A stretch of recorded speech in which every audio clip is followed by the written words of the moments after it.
Joining us now is Tina Dupuy. She is a nationally syndicated columnist, an investigative journalist, an award-winning writer, a stand-up comic.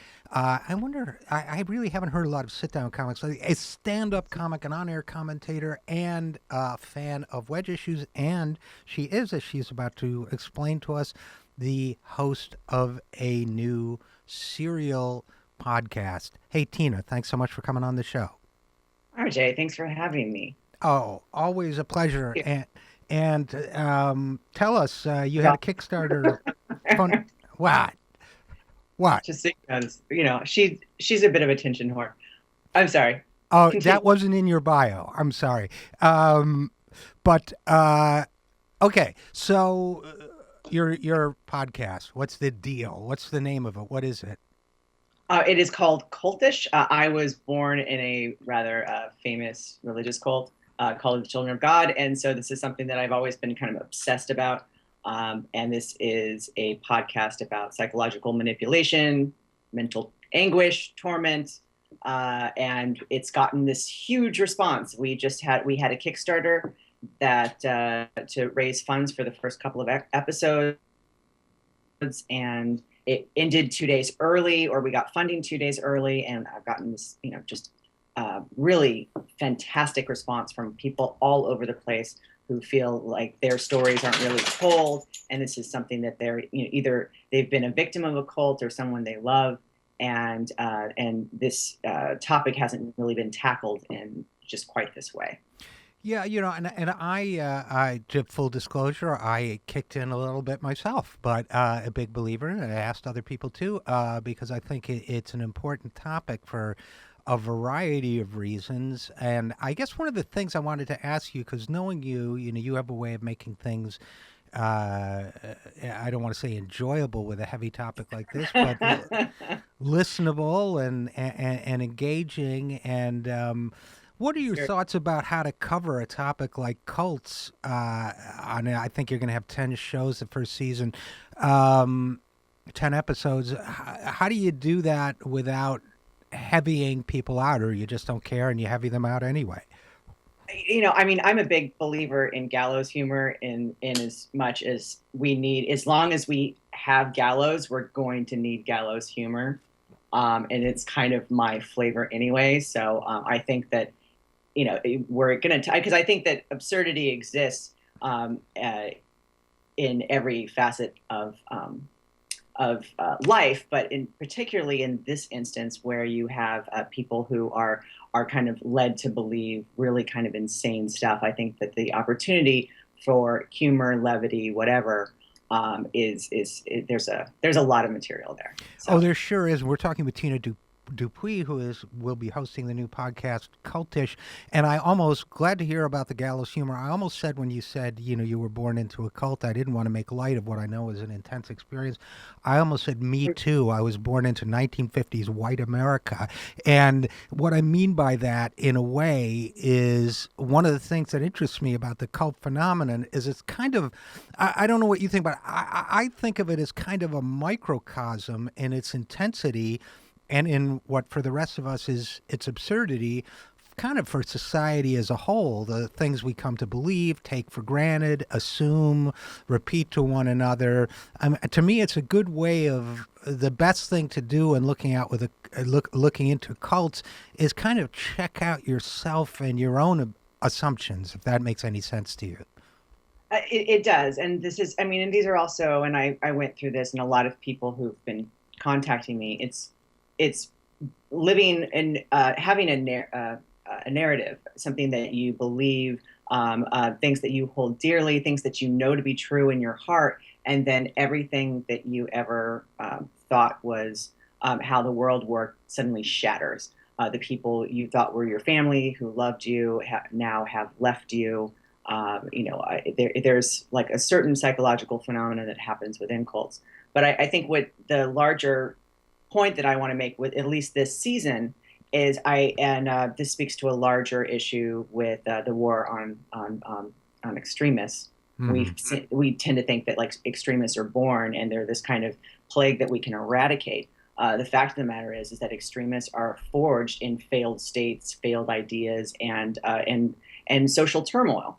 So you had, like, for instance, the fall of Rome. You had all of these cults that popped up when that state failed. You now see ISIS in the '60s with emotion, with all the turmoil that was happening in politics and in the greater culture. That's when at least my parents found these like little pockets. There's kind of this innate desire within human beings when the present is very chaotic and scary to want to go back to the proverbial Garden of Eden. So you find these people who want to go back and read the Quran as it was, 1,500 years ago, or they want to read the Bible in Aramaic and follow it to the letter because they want to go back to some time where everything was more simple, like the 1950s. That's a canard that you hear often on the right wing. If we could just get back to that storied time, then we'd all be better and life would be good. And you find this theme kind of happening even with people who don't even consider themselves religious. I was reading about these aromatherapy seller, or people who sell aromatherapy candles or whatever, and they will actually say things like, this is from an ancient forest, and it's like, and there. So if we just get back to this time when everything was better, then we will be happy now.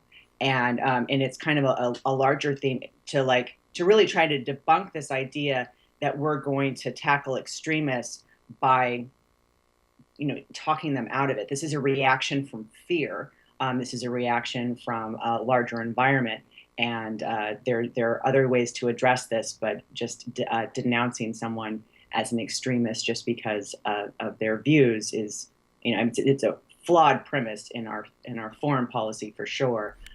But we also need to understand how these things happen. Yeah, and we're talking with Tina Dupuy. I mean, there's so many things that resonates with for me. One was, I guess about 10 years ago, I was on a panel about religion and the left, and Sam Harris was on the panel, the atheist writer, and who I think really is my personal opinion, spokesman for neoliberalism, but along with a couple other folks. But and then there was also a left-wing minister and a more traditional minister, but the left-wing minister said, the problem, the whole reason you have something called faith is because you don't know. So if you choose to be that kind of religious person, you're basically saying, I don't know, but I have faith that's going to work out. What the extremists seem to have and be seeking is certainty. They know, and they know it's because that's the way they did it in 6th century Arabia or 1st century Israel or wherever it might be, that their idealized version of humanity is. But isn't that really a way to try to escape any uncertainty and doubt and just say, I've got all the answers? Yeah, I mean, but it's like, it's understandable on some level because it's very comforting. If we create this mythology that, say, just for the sake of argument, the 1950s was a storied time and everybody was happy and everybody knew their place and whatever. Let's pretend that there wasn't still segregation and you could it was not legally possible to rape your wife. Let's just pretend that wasn't the case in the 1950s. That it really was all poodle skirts and awesome cars. Right. And if you milkshakes weren't gay. Yeah, exactly. And you were straight and you fit into this whole thing, and the suburbs were booming, and and you were a teenager from an affluent family. Let's pretend that that's an actual real thing. And it's comforting. There's like, life is very scary, and if you are in a place where you feel like you're being disenfranchised, I think that a lot of the Tea Party people are not reacting out of rational, from a place of rational thought. What they're reacting is something very visceral, and they're afraid of really what psychologists refer to as last place aversion. And it's not that they feel that they're going to be the eventual rich, and so they're going to benefit from these tax cuts that they're pining for. But what they're really afraid of is that they are going to be on the bottom rung. So if they have someone beneath them, if there are immigrants, if there are, if gays, respectively, or whatever, or people poorer than them, that then they're not in last place. So literally fighting over the scraps. And it's a real fear that that if there's not someone beneath them, then it's going to be them. And it's a survival technique. I mean, you're talking about like an existential crisis, an existential threat. Yeah, Where and these and I wanted to get into that too. We're talking with Tina Dupuy, who will be hosting the new podcast Cultish.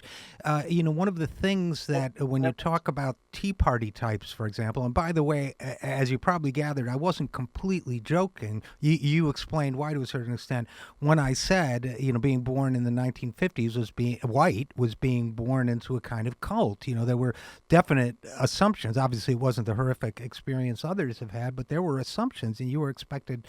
There were rules of conformity, there were articles of faith, and so on.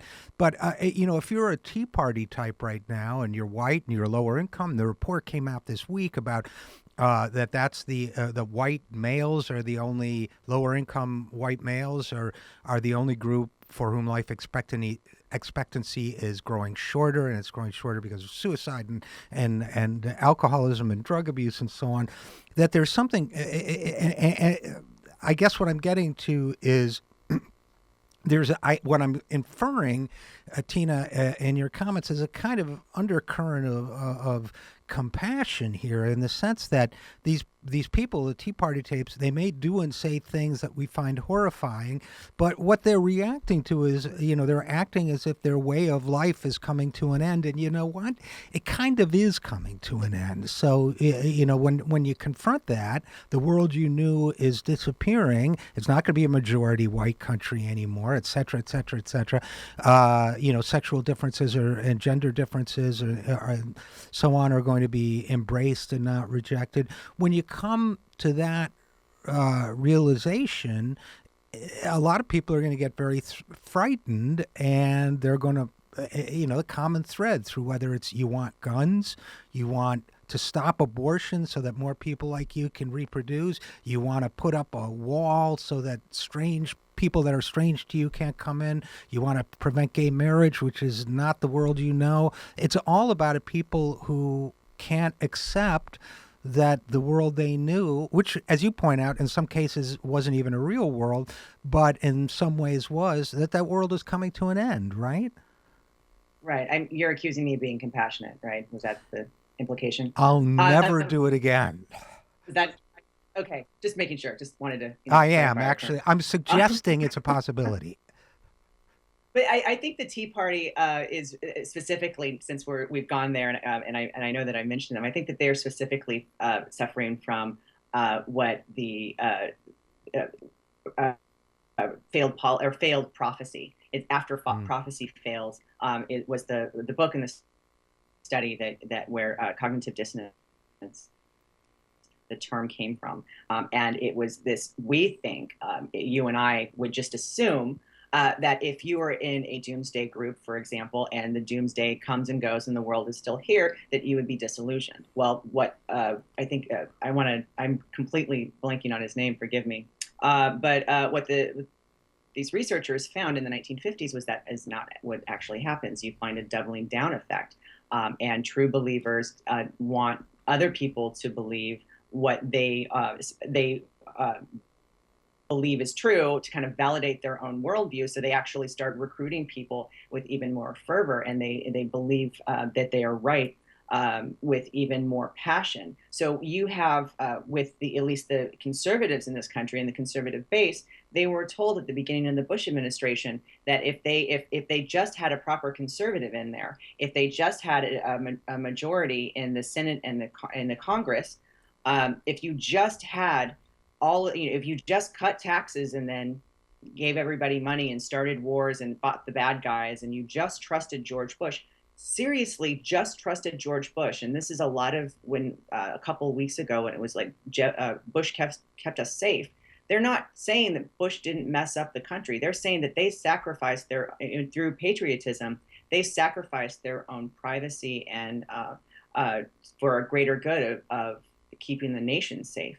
So they were told, and they believed all of these things that we would have some kind of conservative utopia. Everything would look like Fox News and everyone would be happier. Our teeth would be straighter. If you go to the Heritage Foundation and you read about what they said that the Bush tax cuts would give us, I mean, it was everything from more employment to more savings, and everybody would be more attractive, and be 3 inches taller. I mean, it was really like they told the base that everything was going to be amazing, and what happened was the exact opposite. So now you have this phenomenon called the Tea Party of true believers who have doubled down, and that's why they're blaming everything that Bush did on Obama.